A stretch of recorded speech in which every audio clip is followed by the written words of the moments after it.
Bonjour à tous et bienvenue sur Canal 3 Télévision. Ce matin, nous avons rendez-vous avec l'actualité brûlante et l'avenir du Bénin.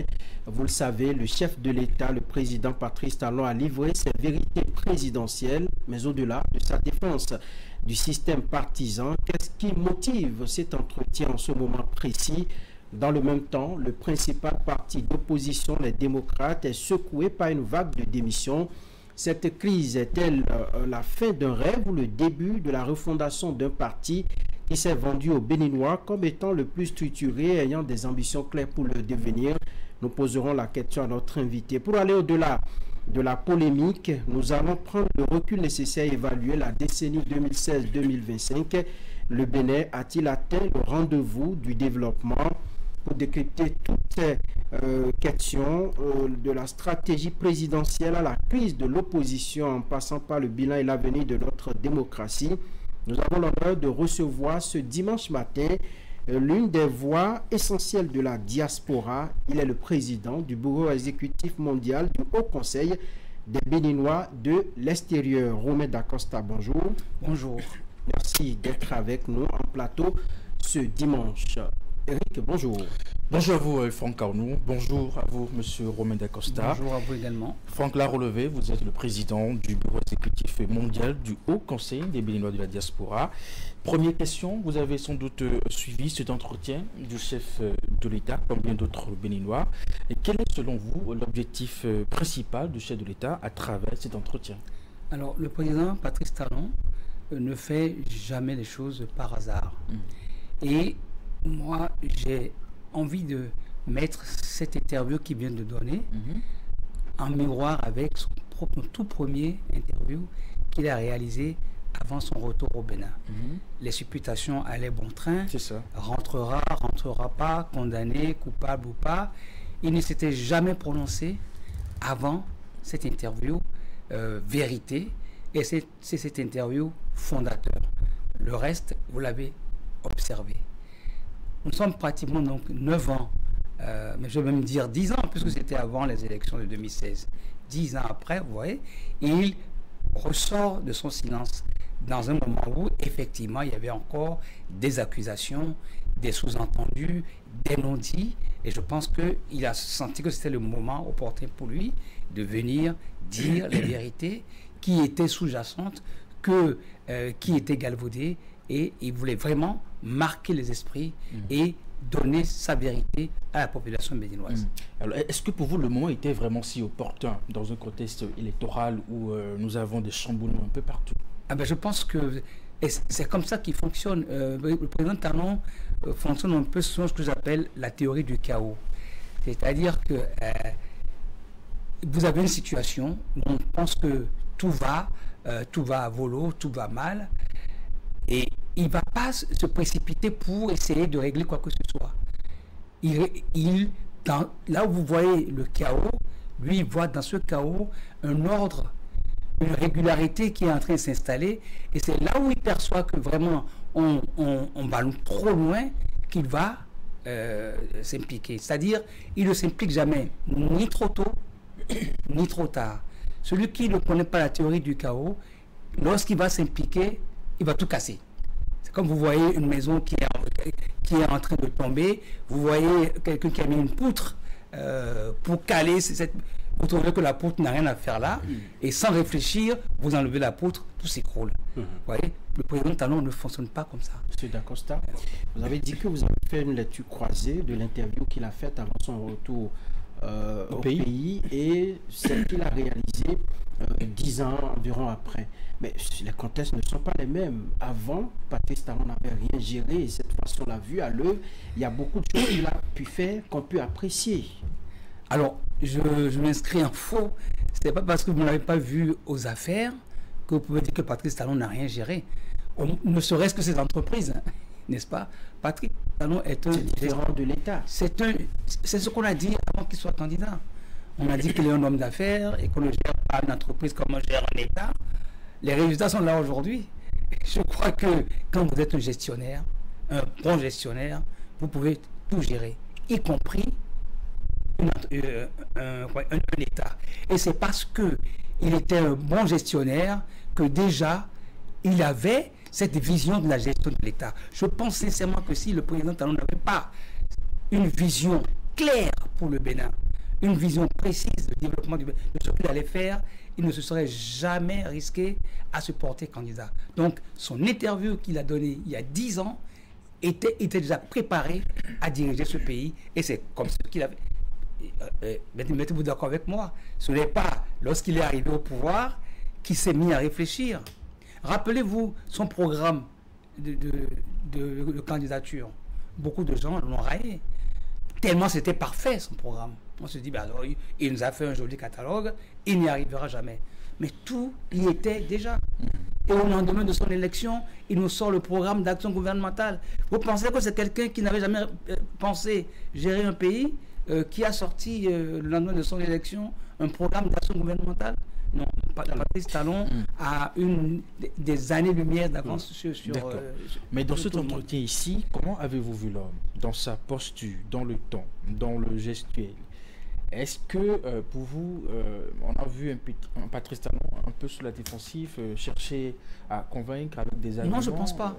Je ne pense pas. Et ça, je ne l'ai pas vu du tout sur la défensive.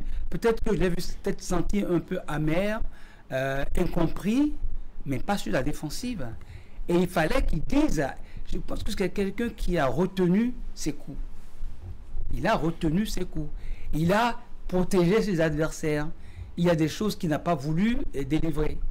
Mais vous pensez vraiment qu'il a protégé ses adversaires? Il a protégé ses adversaires contre des accusations qui étaient portées contre lui.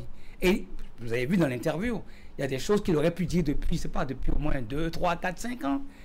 Notamment les événements de 2019. Et c'est maintenant qu'il le livre. Ce qui veut dire qu'il a quand même protégé ses adversaires. Et le moment était venu pour lui d'ouvrir un peu le couvercle sur la marmite pour que le peuple, ce que le peuple pense savoir, parce que il est quand même de notoriété que ce qu'il a dit, ça a été supputé, ça a été sous-entendu, mais ce n'est jamais sorti de sa propre bouche. Il était clair que il était normal qu'il vienne le dire lui-même pour que le peuple comprenne réellement de quoi il s'agit. Alors ce qui a dérangé certains, c'est beaucoup plus, disons, le profil du chef de l'État. Si c'était vous, ou moi, Eric ou quelqu'un d'autre, ça ne serait pas interprété de la même façon. On dit que c'est le chef. Le chef ne parle pas trop. Certains ont dit qu'il en a dit de trop au cours de cette interview. Alors, on ne peut pas reprocher une chose et son contraire. J'ai toujours entendu que le président Talon ne parle pas. Vrai ou faux? On dit qu'il ne parle pas, il ne parle jamais. Ce qui est, il ne parle jamais. Alors, quelqu'un qui ne parle jamais, maintenant, décide de vous dire la vérité, ou du moins sa vérité, et vous estimez qu'il est allé trop loin. Ben, comme me disent alors, en quoi il est allé trop loin? Moi, je suis prêt à tout entendre, parce qu'on a trop tendance à juger. Moi, je ne juge pas. J'analyse des faits. Il a été trop loin, qu'on nous l'explique. En quoi il a été trop loin? Quand on vous accuse d'être le responsable des violences pendant des années que vous encaissez, le moment venu, vous avez le devoir de dire non, c'est pas moi, c'est telle personne. En quoi ça dérange? On va rentrer justement dans le fond de cet entretien. Alors pour vous, est-ce que le chef de l'État, puisqu'il a évoqué un certain nombre de sujets, on commence déjà par cette accusation qu'il a portée sur l'ancien président de la République. Vous avez vécu sans doute aussi ces événements de 2019. Est-ce qu'il a raison de le dire? Ou est-ce qu'il a des raisons de le dire? Ben, écoutez, pourquoi ne le dirait-il pas? Moi, j'ai, quand dit-on, vécu dans un pays démocratique. J'ai vu des présidents de la République à qui on a prêté des intentions. Le jour où ils viennent acculés par les journalistes, il est obligé de donner la vérité au peuple. Le peuple doit savoir la vérité de la bouche, même si ça gêne. Et moi, je ne lui reproche rien de l'avoir dit. Si ce qu'il dit est faux, mais que celui qui est accusé vienne le démentir. Le peuple a besoin de savoir.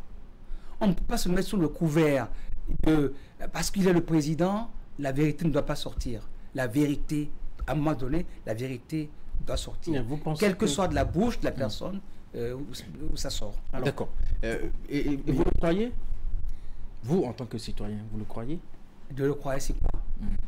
Sur ces accusations qui Alors, portent sur l'ancien président. Alors, moi, si vous me faites une déclaration, de quel droit je vous croirai ou je ne vous croirai pas?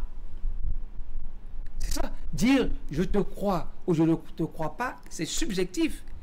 Et il est venu dire sa vérité.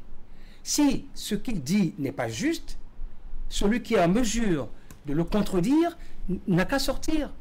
Et nous, le peuple, nous allons analyser. Et justement. Mais je ne peux pas rester sur ma chaise et regarder la télé pour dire je ne le crois pas. Sur quelle base je ne le croirais pas? D'accord.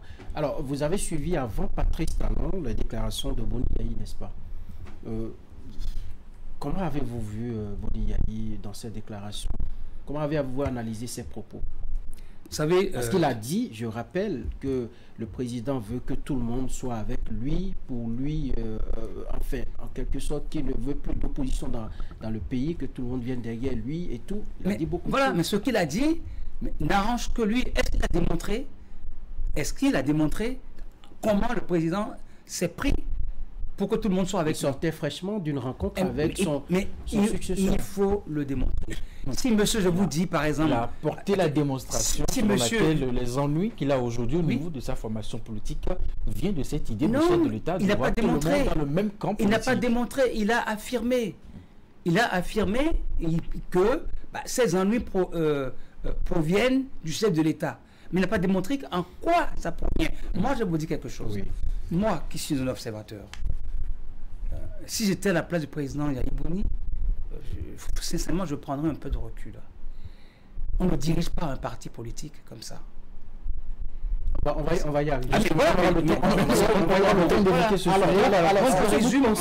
que vous pensez que si Boni Yayi n'était pas sorti, Patrice Talon nous aurait livré ces vérités présidentielles-là? Ah, écoutez, on peut se poser la question.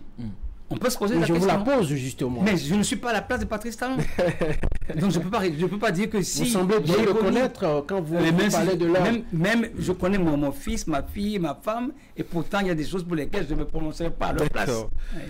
Monsieur Romain Dacosta, le chef de l'État a évoqué le système partisan et la dynamique électorale. Quel diagnostic faites-vous réellement de la vie politique actuelle? Vous savez, avant que le président Talon soit même candidat, j'avais assisté à un débat sur Africa numéro 1. Il y avait le maître Job Benou qui était là et des personnes du pouvoir de l'époque qui maintenant sont en exil ou dans l'opposition, où je leur expliquais justement que, en fait, ce qui s'est passé depuis que nous sommes indépendants jusqu'à donc en 2015, ce n'était pas du fait des chefs d'État que nous avions. Le problème que le Bénin, de nombre de malgouvernance que le Bénin a eu depuis 1960, que ce n'était pas seulement dû aux chefs d'État. Que le Bénin bougerait le jour où tout ce système qui porte les futurs dirigeants, si le système était un peu modifié. Et je dis ceci, c'est une métaphore. Je dis que notre système politique ressemble à un tas d'ordures qui produit des chenilles. Tant que vous ne mettrez pas le feu à tout ça, vous aurez toujours les mêmes déchets qui continueront à proliférer. Donc, pour que le Bénin puisse avancer, il faut qu'un jour, quelqu'un soit capable de raser tout ça et de repartir à zéro.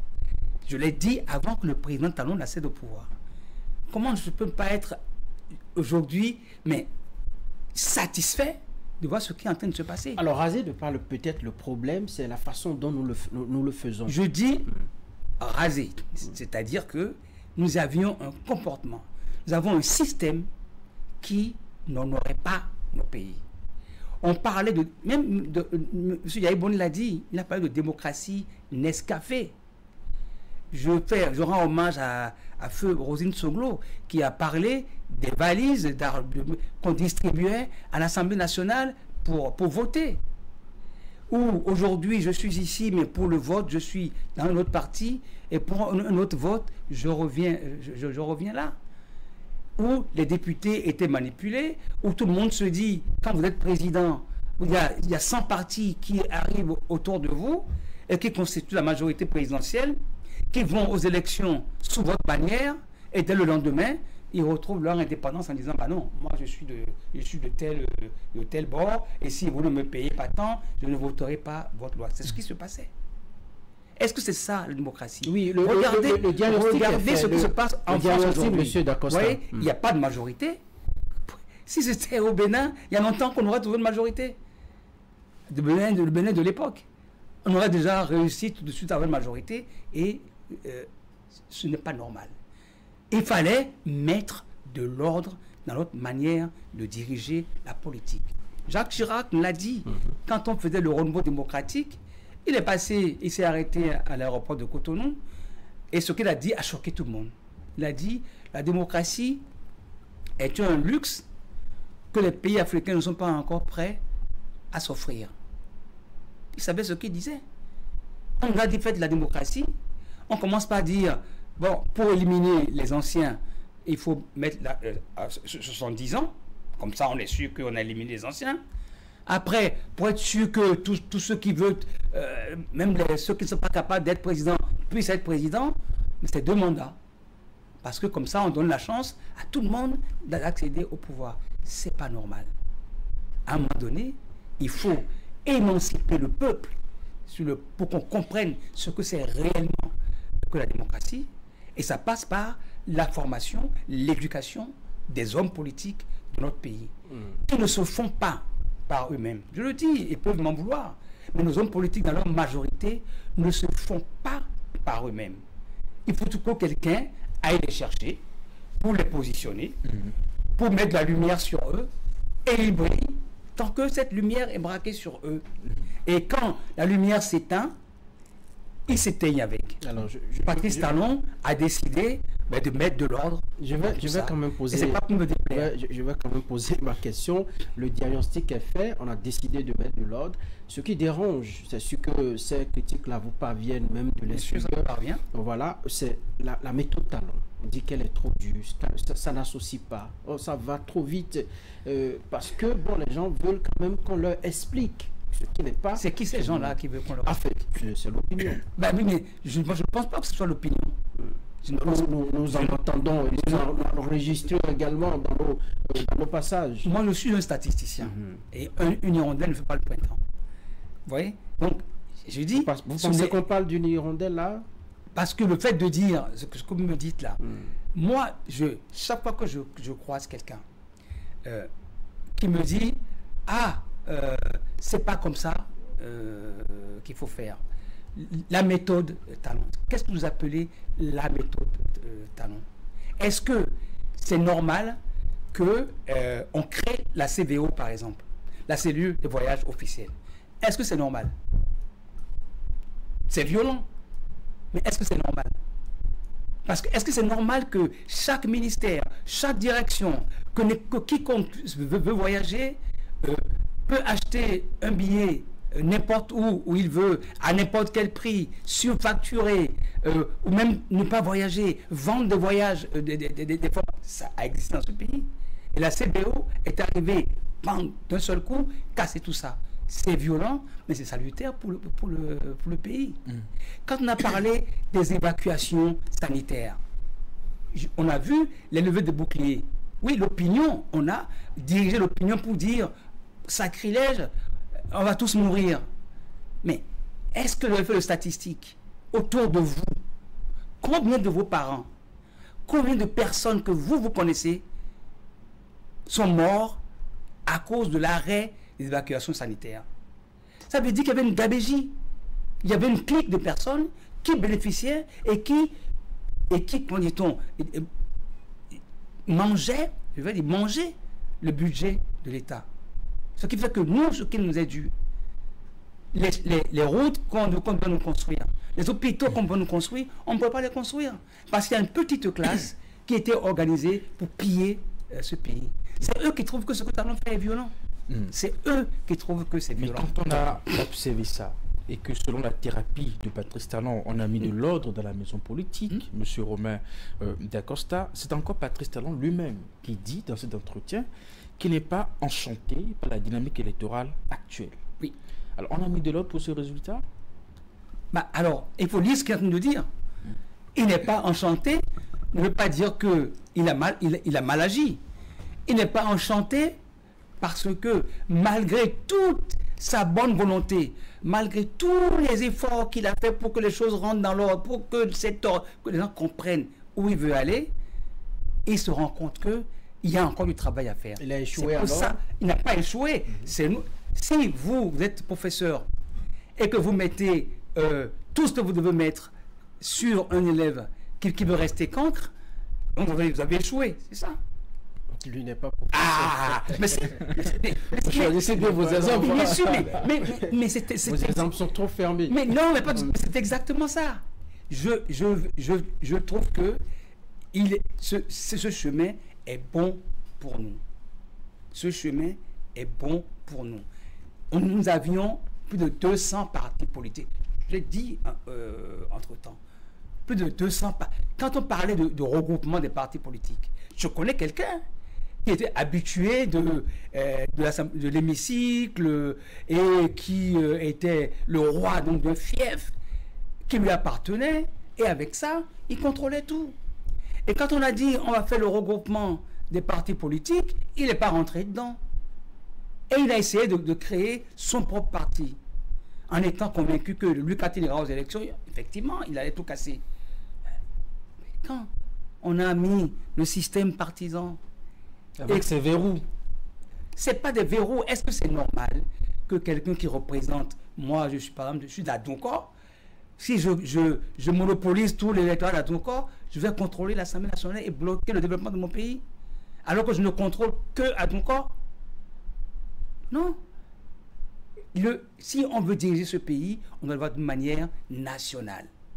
Et c'est en ça que le système, la réforme des systèmes partisans est une bonne réforme. Nous voulons des hommes politiques représentatifs ou des partis politiques représentatifs de la population béninoise et alors, pas des clans. Pour d'autres observateurs, en tout cas, la défense que Patrice Talon fait de la réforme du système partisan est un refus d'autocritique. Est un refus d'autocritique. Il ne veut pas voir les difficultés que cette réforme entraîne, par exemple. Nous sommes à la veille des élections présidentielles et le plus grand parti d'opposition n'y arrive pas. Mais il n'y a pas de difficulté. C'est ça que je n'arrive pas à comprendre. Il n'y a pas de difficulté. Quand les politiciens béninois, quand ils veulent manger, là, ils ne mettent pas la nourriture dans les narines. Ce sont des gens raisonnables. On est tous d'accord qu'on ne peut pas continuer à avoir des partis claniques ou régionalistes. Oui, on a réglé ça. Et puis, voilà, quand je prends l'exemple du Parti Les Démocrates, on a réglé ça. Ensemble. Mais comment c'est un début. Ce parti politique n'arrive pas. Mais c'est un début. Avec tout ce qu'on a comme les dispositions. N'arrive pas. Est-ce que vous avez vu comment déjà le parti a été créé? Est-ce que vous avez vu comment le parti a été créé? Mais comment les autres partis des FCBE ont été créés? Pourquoi les FCBE est parti et ils sont devenus des démocrates? C'est ça qu'il faut voir. Pourquoi M. Houndete, président, devient vice-président? Oui, parce qu'un congrès en a décidé ici. Bon, qu'est-ce que vous en savez? Ah, mais j'ai su qu'il était président et qu'il ne l'était plus. Pourquoi vous prenez cet exemple-là? Je pense cet exemple pour dire que comment nos politiciens... C'est normal que quelqu'un change d'opposition dans un parti politique, c'est la chose. Mais moi, la lecture que je fais, je dis que moi, la lecture que je fais, vous soupçonnez une machination, à vrai dire, c'est ça? C'est la lecture que je fais. Bon, dites-le. Mais c'est ce que je dis. Pourquoi? C'est la lecture que ça prouve la faiblesse, ça prouve la faiblesse et la légèreté de nos hommes politiques qui attendent seulement qu'on les adoube, qui attendent qu'on les fabrique. Ils ne se fabriquent pas par eux-mêmes. Si nos hommes politiques se fabriquaient par eux-mêmes, on n'assisterait pas à ce qui se passe actuellement. Où c'est le président Yahya Boni qui, en tant que président, n'a pas réussi à amener le parti pour avoir ces candidats naturels au moins 2 ans avant les échéances. Qui a empêché les démocrates d'avoir un candidat naturel depuis 2 ans? Sachant qu'ils étaient déterminés à accéder au pouvoir, à diriger le pays. Mais la mouvance non plus n'a pas fait son choix 2 ans en arrière. Mais écoutez-moi bien, la mouvance n'a pas fait son choix, vous n'en savez rien, puisque le moment venu, le choix est sorti. Eux, s'ils l'avaient fait, pourquoi le moment venu, c'est pas sorti? Et ils ont été amenés à lancer un appel à candidature. Je connais des non-démocrates qui ont soumissionné pour être candidats. C'est pas interdit. Si c'est interdit. C'est interdit. Ça ne donne pas, ça ne rend pas, donne une image sérieuse d'un parti politique. Mais attendez, c'est comme si aujourd'hui en France, Marine Le Pen lance à la France tout entière un appel à candidature. Ça fait 2 ans que Marine Le Pen dit je suis candidat. C'est quand même les démocrates. Mais quand on je vous dis, ce n'est pas sérieux. Mais quand on prend vos observations. Je vous dis que ce n'est pas sérieux. Un parti politique qui se respecte ne peut pas, dans un moment aussi critique, ne pas déjà avoir ses candidats sous la main. Et vous voyez combien 35 personnes ont répondu. L'exemple du respect ou du parti sérieux, on le trouve où? Du côté de la mouvance? Ou même le candidat n'est pas membre d'une formation politique de la mouvance? Pardon? Romad Ouadaï, oui, qui est le candidat de la mouvance, oui, il n'est pas membre du Bloc républicain, il n'est pas membre de l'UPR, alors vous ne savez d'aucune formation politique. Mais c'est encore plus sérieux, puisque au moins eux, ils ont fait leur recherche et ils ont trouvé leur candidat sans le crier sur tous les toits. Non, ce que je reproche aux démocrates, c'est pas d'avoir peut-être un candidat qui n'est pas de leur parti, mais c'est de lancer un appel sur les réseaux sociaux et oublier Torbi. Donc c'est communiqué, ils ont rendu communiqué. Ils ont mis en place une commission. Mais monsieur le journaliste, c'est quoi un communiqué? C'est quoi un communiqué? Il faut faire les choses démocratiquement. Monsieur, c'est quoi un communiqué? C'est quoi un communiqué? C'est chuchoter à votre oreille? Communiquer, c'est quoi? Monsieur les journalistes, informer également. C'est quoi qu'on a envoyé à vous? Informer également. Vous l'avez reçu. Et vous dites que c'est... Attendez, c'est quoi un communiqué? Comment un parti sérieux peut lancer un appel à candidature vous désirez son candidat? C'est quand même un bel exemple. C'est trop facile. C'est trop facile de mettre ça sur la faute. Contrairement à ce qu'on a vu du côté de la mouvance, donc je pense que c'est un bel exemple de démocratie interne dans une formation politique où de quoi on promeut la compétition. On permet à tout le monde justement de participer à une saine compétition à l'intérieur du parti et puis voilà. Mais non, honnêtement, c'est comme si ici aujourd'hui vous voulez faire votre JT et vous lancez un appel à candidature pour venir prendre la rédaction en chef du JT. Non, mais si on sent que on peut choisir à travers ce processus. Si on sent que, ça veut dire que quelque part quelque chose ne va pas. Oui, si on sent que par ce processus-là, on peut avoir le meilleur. Ça veut dire que quelque chose ne va pas. Parce que si tout allait bien, vous ne seriez pas amené à demander. Alors, avant attendez, si tout allait bien, pourquoi vous demandez aux gens de venir se positionner? Parce qu'en interne, vous n'avez pas trouvé. Non, on veut permettre à chacun. Non. On donne la chance à chacun de participer à la compétition. Là, on frôle la mauvaise foi. Ce qu'on n'a pas vu du côté de la mouvance. Là, on frôle la mauvaise foi. À l'opposé, Monsieur Dacosta, n'appelle la candidature, c'est que je n'ai pas mon duo. En tout cas, je ne l'ai pas encore désigné. À l'opposé, de bonne foi. Et c'est mal vu, Et demain, je vous invite, en tant que journaliste, à faire un sondage là-dessus. Comment la population a vécu ça? Faites dessus un sondage. Ça discrédibilise des démocrates. Ça les discrédibilise totalement. À l'opposé de ce que vous reprochez aux partis de l'opposition, les démocrates, sur la façon dont ils ont lancé la compétition interne, du côté de la mouvance, on a plutôt le sentiment, pour n'avoir pas vu justement cette démarche, que le candidat a été imposé par le Patrice Talon. Si c'est leur méthode de faire, et que... Vous approuvez cette méthode? Si c'est leur méthode de faire... Vous approuvez? Écoutez-moi bien, si c'est leur méthode de faire, et que ça n'a pas déstabilisé le parti, et quand même à l'extérieur, il faut l'encourager. Comment, je dis... C'est ce que veut le système partisan aujourd'hui. Ce que nous voulons... Parce que quand vous formez de grands ensembles, il faut permettre à l'intérieur que... Est-ce que vous avez eu, comment dit-on, des réclamations, des contestations au niveau du choix qui a été fait dans la moindre présidentielle? Donc vous êtes sûr que même parmi vous, au niveau de la diaspora, il n'y a pas eu de chuchotement sur la manière dont... Mais est-ce que c'est la diaspora qui va décider? Je parle du parti en lui-même. Le parti, d'accord. Mais vous, de l'extérieur, oui, vous n'avez rien eu de cela? En tout cas, moi, je n'ai pas eu de quelqu'un qui est venu me voir pour dire qu'il conteste le candidat qui a été désigné. Le choix qui a été fait. D'accord. On revient à la réforme du système partisan. On connaissait tous les supputations, mais ceux qu'on pensait qu'ils allaient désigner eux-mêmes sont partis félicités. Pourquoi vous voulez créer une polémique là où il n'y en a pas? On n'en crée pas, on veut comprendre. Si, moi je veux bien. J'aime la polémique, mais encore faut-il que ça a un sens. Monsieur Dacosta, dans l'entretien du chef de l'État et toujours dans sa défense de cette réforme du système partisan, il s'est dit un peu déçu de la façon dont la chamaillerie politique justement amène un système politique à ne pas développer une nation, et que pour lui dans une certaine perspective il voudrait même demander à son candidat et aux autres formations politiques de discuter, de créer d'ouverture justement pour que on puisse se retrouver dans un système où les formations politiques parlent d'une même voix. Partagez-vous cette vision des choses? Ça, c'est sa manière de voir les choses. Vous savez,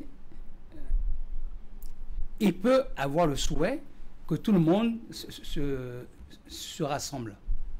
Oui, il a exprimé ce souhait. Voilà, vous l'avez entendu. Mais maintenant, c'est à chacun.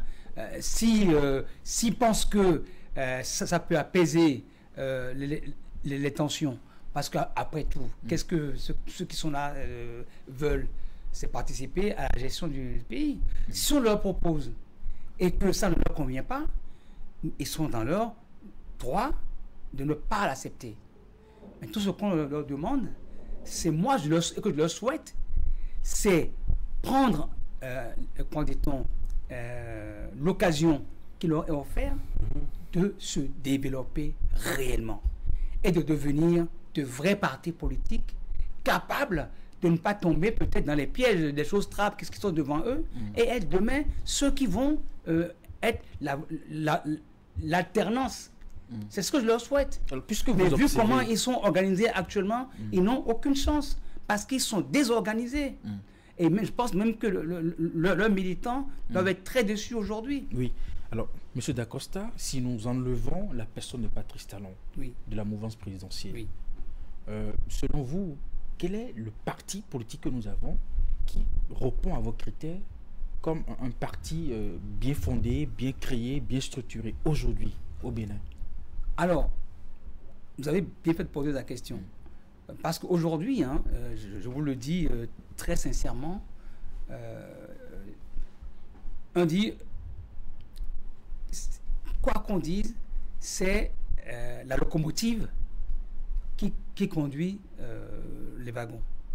Et aujourd'hui, les partis de la mouvance ont la chance d'avoir quelqu'un qui a une vision et qui bien qu'il ne soit pas le président, on sait très bien que BR et UP, c'est l'émanation du président Patrice Talon, et il essaye de leur inculquer la manière de faire pour que ce pays soit bien gouverné, et au moins qu'eux, ils soient l'exemple de ce qu'on attend des autres partis. Mais lorsque Patrice Talon je n'ai pas fini. Je n'ai pas fini. Donc, grâce à lui, grâce à sa vision, au moins les partis qui sont donc de sa mouvance sont en train d'apprendre cette leçon qu'on est en train que les autres ont du mal à assimiler. ce que je souhaite, parce que je ne suis pas à sa place. Ils ont du mal à assimiler, vous dites. Ils ont du mal à assimiler. Les partis de la mouvance l'assimilent bien. Bien sûr, très bien. Très, très bien. Il l'assimile très, très bien. Et il faut que les autres partis soient pareils. Mais ce que je souhaite, justement, c'est que quand le président Patrice Talon se retirera, oui, qu'il ait travaillé suffisamment longtemps pour avoir pu inculquer cette vision à nos hommes politiques. Est-ce que ce n'est pas à ce moment qu'on pourra vraiment tirer la conclusion de ce que les partis de la mouvance aussi ont bien assimilé? Ce que vous ne savez pas, mes chers amis, c'est que les jeunes sont en train d'arriver derrière. Et c'est eux qui vont obliger ceux qui dirigent ces partis-là aujourd'hui à continuer le combat. Alors, vous voulez dire... Ne regardez pas seulement ceux qui dirigent... Est-ce que, M. Dacosta, vous voulez dire que même à son atterrissage, que Patrice Talon soit toujours là pour essayer de pousser... colmater les brèches? Oui. Alors, écoutez, je ne suis pas dans le secret des dieux. Mais lui-même, il a dit, il fait une déclaration, il a dit, je quitterai le pouvoir, je ne représenterai pas, mais je suivrai toujours la politique de près ou de loin. Je souhaite que d'une manière ou d'une autre, qu'ils puissent continuer à accompagner ces partis-là pour que vraiment ce qui a été mis en place, que nous ne revenions plus jamais en arrière. Vous pensez que ça va marcher? Romia Wada, s'il était élu ou le nouveau président, voilà un ancien président qui doit gérer disons le côté politique, si on s'en tient à ce qu'il doit faire pour accompagner, est-ce que ça va marcher? Vous savez, je ne suis pas Madame Soleil et je ne fais pas de la politique fiction. D'accord? Je peux parler de ce que je sais. Vous faites de belles analyses sur d'autres cas. Bien sûr. Également votre analyse. Mais je vais analyser, mais je ne vais pas prédire l'avenir. Mais l'analyse est ceci, c'est que moi j'ai été interviewé quand Romain Wadani a été choisi. J'ai été interviewé. Bon, j'y reviendrai quand on va me parler de côté en tant que diaspora. J'ai été interviewé et j'ai dit ce que je pensais. Et j'ai expliqué en quoi j'étais satisfait de ce choix. Parce que je dis, voilà quelqu'un qui, pendant 9 ans, on n'a vu qu'à l'œuvre. Pendant 9 ans, on n'a vu que travailler. Et c'est ce qu'il nous faut. Et je pense que c'est quelqu'un qui a aujourd'hui, qui a intégré la manière de travailler de Patrice Talon. Et je pense qu'il peut être la future locomotive qui essaiera donc de continuer à garder le train sur l'aide de Patrice Talon. Pas tout à fait. Avec, je le souhaite. Je le souhaite. Franck, on va évoluer dans cette émission. Je le souhaite. Allez, nous allons maintenant parler un peu des élections. Eric le disait tantôt, les élections de 2026, est-ce que vous pensez que c'est un test pour essayer de voir un peu la solidité du modèle qu'on a mis en place actuellement, inspiré un peu de la vision de Patrice Talon? Je pense que c'est totalement le test, hein? Et ça se voit déjà. Ça a commencé là et c'est... Et selon vous, qu'est-ce que le test révèle? Le test révèle que, en tout cas, que ceux qui n'ont pas compris qu'il faut que nous changions de posture resteront sur le quai. Le test aussi révèle, selon certains observateurs, qu'on fait tout pour exclure. On fait tout pour empêcher la compétition. Je ne suis pas d'accord. Sincèrement, je ne suis pas d'accord.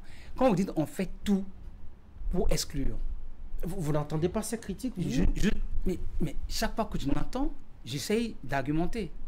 Je dis que si vous regardez tous les politiciens que nous avons connus dans ce pays, y compris les présidents, sont toujours arrivés soit portés par un mouvement, soit par un coup de chance, mais jamais quelqu'un qui s'est levé, qui s'est formé, qui a eu un parcours et qui est arrivé au pouvoir. C'est jamais comme ça.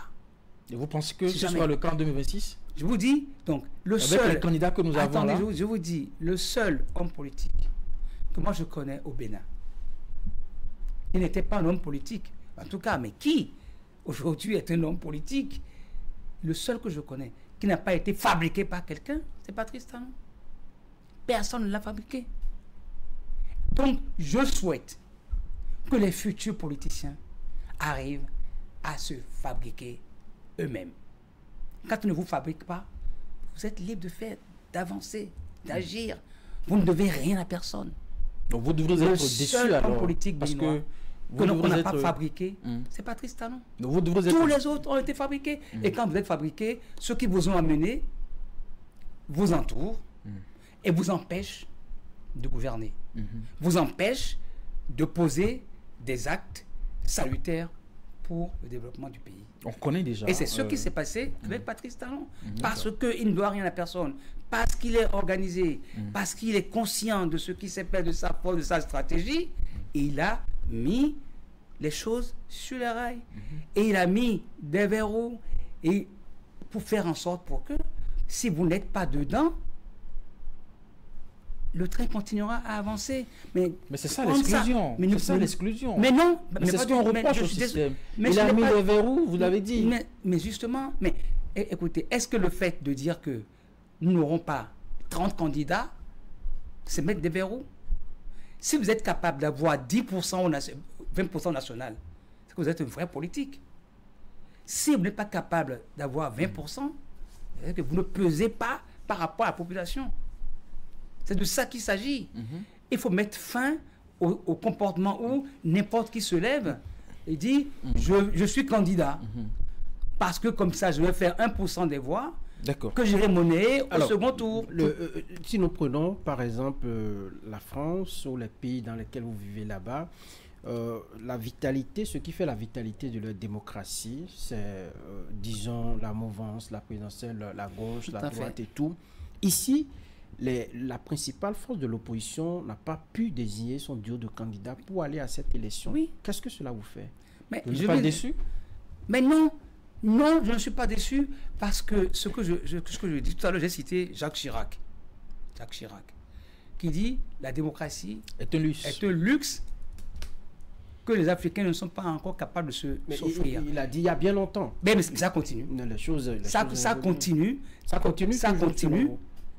continue. Regardez ce qui se passe dans les pays que je regarde. Ça continue. Ça continue. Il ne faut pas, sous prétexte de la démocratie, d'accord, que voilà, tout le monde prétende à pouvoir être capable de diriger un pays. Mais comment vous prenez, écoutez, vous prenez et on a fait les choses, on fait le parallélisme. Vous comparez la France au Bénin. Vous comparez la France. Oui, mais justement, c'est les démocraties que nous voyons, ceux qui ont inventé la démocratie, mais ils ne la pratiquent pas comme nous la pratiquons. Je dis par exemple, un chrétien blanc, un judéo-chrétien, n'est pas chrétien de la même manière qu'un Africain chrétien. C'est de ça qu'il s'agit. D'accord. Nous parlons démocratie, nous sommes incapables d'endosser l'étoffe de la démocratie et de respecter les règles de la démocratie. On vous dit, comment dit-on, de donner des parrainages. D'accord? Vous n'arrivez pas à vous mettre d'accord entre vous. Alors, et vous dites que peut-être que quelqu'un a été acheté. C'est ça. Mais c'est ce que je suis en train de dire, donc ça veut dire qu'on n'est pas encore mieux. C'est les informations que vous avez? C'est ce que... Voilà, non, on n'a pas dit. On n'a pas encore dit. Et il paraît que le président Yahibouni a dit que c'est la faute de quelqu'un. Il a dit la faute de quelqu'un, mais il n'a pas... De toute façon, ça a été dit. Ça a été dit, le monsieur a été menacé, etc. Vous êtes loin, mais vous avez les informations. Mais bien sûr, je suis connecté à H24 avec le monsieur. Donc, on dit, il a été acheté. Il a été acheté. Donc, admettons qu'il a été acheté. Donc, ça justifie ce que je veux dire. On n'est pas encore mieux pour la démocratie. Un pays où les gens sont capables d'être achetés, mais on n'est pas encore mieux pour la démocratie. À quel niveau les démocrates n'ont pas su bien appréhender les tests? Ils sont autant de mauvais élèves? Parce qu'à vous entendre, vous dites qu'ils n'ont pas compris, ils n'ont pas assimilé. Voilà. Oui, mais je dis que quand on n'est pas capable d'avoir déjà un candidat naturel, que les élections en France, c'est dans 2 ans. Hein. Mais tous les candidats naturels sont en train de se dégager déjà maintenant. Déjà maintenant.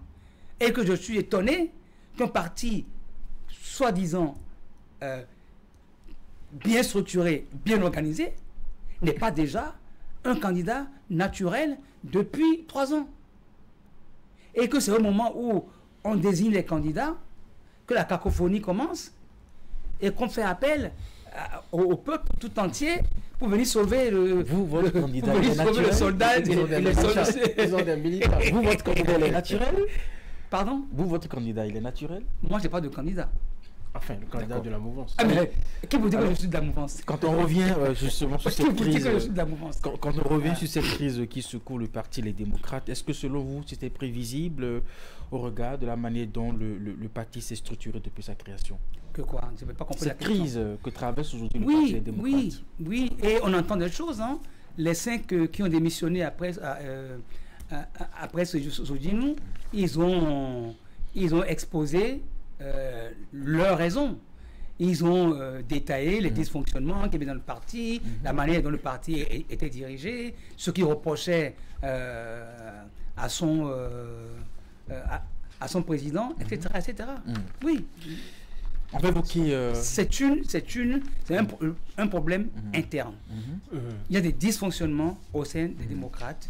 Et je vous dis, nos partis politiques, malgré les efforts qui sont en train d'être faits, ne sont pas encore bien outillés pour jouer... On va faire un peu le bilan. On va parler développement maintenant. On a assez parlé politique. On n'a plus assez de temps d'ailleurs. La politique nous a emporté un moment. Selon vous, quels sont les principaux succès enregistrés justement par votre pays, le Bénin, depuis l'arrivée au pouvoir du président Patrice Talon? Quels sont les principaux succès? Vous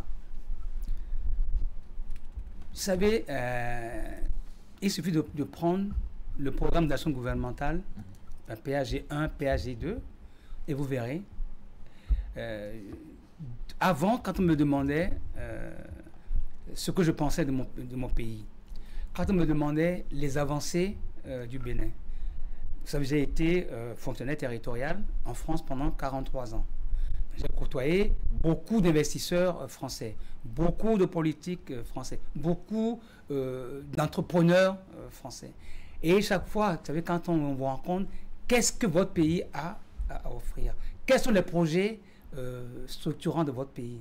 J'ai eu très souvent du mal à répondre. Là, depuis 2016, dès qu'on me pose la question, je sors le programme d'action gouvernementale. Les 3 piliers, les projets dans chaque pilier. Au départ, quand ça traînait et qu'on parlait et qu'on faisait les études, les mocoris ont commencé en disant oui, ils ont fait des... Ça vous choquait? Gouvernement market.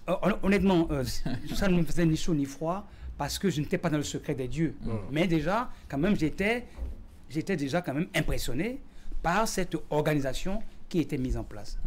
Et on a commencé par voir les choses se mettre en place. Et ces 3 piliers dont on a parlé, où il s'agissait donc des réformes structurelles, il s'agissait de l'environnement et aussi de l'économie, on a vu les projets commencer par se mettre en place. L'une des premières réformes, moi, qui m'a, comment dit-on, le plus interpellé, c'est la réforme de la justice. C'est la réforme de la justice. Parce que nous avons été habitués dans un pays où la justice se faisait sur les plateaux de télévision ou dans la presse. Quand on condamne quelqu'un, quand on interpelle quelqu'un ou qu'on accuse quelqu'un de quelque chose, cette personne vient à la télé, livre sa version, l'autre personne aussi pas à travers la presse des communiqués, et puis ça s'arrête là. J'en vais pour preuve des affaires comme ICC, comme Fagboron, Sonacorp. Les gens vont en prison sans être jugés, on les ressort de la prison sans avoir prononcé de jugement, et puis ça finit toujours en queue de poisson. Là au moins, On peut critiquer, hein, parce que même en France, on critique la décision de justice. On peut critiquer, mais au moins quand il y a une affaire, ça va devant la justice et on juge. Il y a les affaires de terrorisme, il y a les affaires de cybercriminalité, regardez le travail aussi. Il y a des détournements de fonds publics et aussi des affaires qui nous concernent tous. Les affaires domaniales, par exemple. Où avant vous tourniez voilà des avancées. Quand je vois aujourd'hui la sécurisation foncière, oui, c'est des avancées. La digitalisation, je dirais, totale. Le Bénin est aujourd'hui plus avancé que la France en matière d'administration numérique. Je peux rester en France et demander mon extrait de naissance. Je peux rester en France et demander un casier judiciaire. Et là, on vient de nous mettre à disposition le renouvellement de nos passeports en ligne depuis les quatre coins du monde. Vous n'imaginez pas l'avancée que ça fait pour un pays, l'économie numérique. Après, on va sur la santé. Sur la santé, j'ai parlé tantôt de l'arrêt des évacuations sanitaires. Mais c'est une décision salutaire. La preuve aujourd'hui, nous avons l'un des hôpitaux les plus modernes de l'Afrique de l'Ouest, sinon de l'Afrique. Du Chic. Oui. Et j'ai vu dans les projets qu'il y a d'autres hôpitaux secondaires qui vont donc se mettre en place à travers tout le pays. Le CNHU est déjà en train d'être agrandi. Quels sont les autres... Vous avez oublié les routes, par exemple. Écoutez, ça c'est... Les infrastructures. Le cadre de vie. C'est tellement évident. C'est tellement évident. En parlant des routes, bon, je vais parler de tout en même temps. Si j'oublie des choses, vous posez des questions. Quand je parle sur les routes, on vous pose des questions. Oui, alors, quand je parle des routes, par exemple, j'ai entendu quelqu'un, j'ai pris un Gozem un jour, et il me dit, et moi j'étais en train de vanter la qualité des routes. Vous serez facturé pour avoir prononcé le nom de cette... Bon, alors, il y a Yango qui arrive. Alors, vous ajoutez en plus. Alors, d'accord, j'ai pris un moyen de transport en commun. Voilà. Et ou un BTC. Voilà. Donc, et le conducteur me dit, moi j'étais en train de m'extasier donc, sur les routes magnifiques sur lesquelles on circulait. Et ce conducteur me dit, non, oui d'accord, c'est bien les routes, mais quand même Talon, hein, il a supprimé des emplois, il a détruit des emplois. Je lui dis, ah bon? Il dit, oui, il a détruit des emplois. Je dis, ok, alors quel genre d'emploi il a détruit? Il dit, moi j'étais journaliste et maintenant je ne suis plus journaliste parce que, j'ai dit, voilà, vous avez touché le doigt, ça fait mal. Vous étiez journaliste. Mais est-ce que vous vous êtes posé la question s'il n'y a pas trop de journalistes au Bénin? Pour le tout petit pays que nous sommes là. Bon, Monsieur Romain Dacosta, vous êtes sûr d'aller sur ce terrain-là? Je vais y aller et je suis prêt à affronter parce que je le dis pour vous qui êtes ici. Oui. Je le dis pour vous. Combien de journalistes dans un pays? Non, je le dis pour vous parce que vous devez faire le travail de faire un tri. Voilà. Quand je dis journaliste, je sais de quoi je parle. Vous parlez des fêtières? Je parle qu'il y a trop de petits journaux. Il y a un travail qui se fait depuis un moment pour essayer de... C'est là où je veux en venir. C'est ce travail qui a été fait et que ce monsieur se plaint parce que lui n'est plus journaliste. Il dit, j'ai perdu mon job parce qu'on a détruit les emplois de journalistes. J'ai dit, c'était normal. Et c'est ça une économie. On peut détruire des emplois. Mais ce qu'on regarde à la fin... Au moins vous acceptez alors la destruction. Pardon? On peut détruire, donc au moins vous acceptez ça. On peut détruire des emplois, mais je vais aller plus loin. Parce que c'est nécessaire, oui. S'il y a trop de journalistes, si on ne les détruit pas, vous ne trouvez pas, vous, dans votre vrai métier. Donc, c'est-à-dire qu'on peut limiter et les orienter vers d'autres secteurs d'activité. C'est pour ça que lui, il est devenu Gozem, pardon, il est devenu taximan. Il est devenu taximan. Je finis rapidement. Donc, je lui dis, on a détruit certes des emplois, mais on a quand même créé d'autres emplois. Donc, regardez le solde d'emplois il est positif. D'accord. Là où je voulais en venir. La dernière question, Costa, vous êtes la président du réalisation bureau nous fait exécutif que mondial nous du avons Haut épuisé Conseil le des temps. Béninois. On se pose toujours la question, quel est l'apport de la diaspora dans la dynamique actuelle au pays? Alors, de manière globale, Est-ce que la diaspora est impliquée, même au plan politique? Oui, la diaspora, on va dire globalement, la diaspora est impliquée, même si ce n'est pas visible. J'en veux pour preuve tous les membres de la diaspora qui ont été approchés par le gouvernement et qui exercent aujourd'hui dans les ministères, dans des agences, etc. Oui, la diaspora est approchée et chaque fois qu'on a jugé que leurs compétences pouvaient être utiles, on leur a fait appel. Dans d'autres domaines, on agit également sans être visible dans l'entrepreneuriat. SAF Plus aujourd'hui donne des formations en partenariat avec le ministère du numérique. On investit dans l'agriculture, dans la tech. Et nous sommes aussi en partenariat actuellement, en tout cas en discussion avec la Caisse des dépôts et consignations pour voir comment elle peut mobiliser notre épargne par le biais du dispositif DIASDEV. Voilà. Donc la diaspora s'implique. Il y a des voix de la diaspora qui s'élèvent et qui revendiquent une place au Parlement. Alors oui, bon, ça on ne revendique pas une place.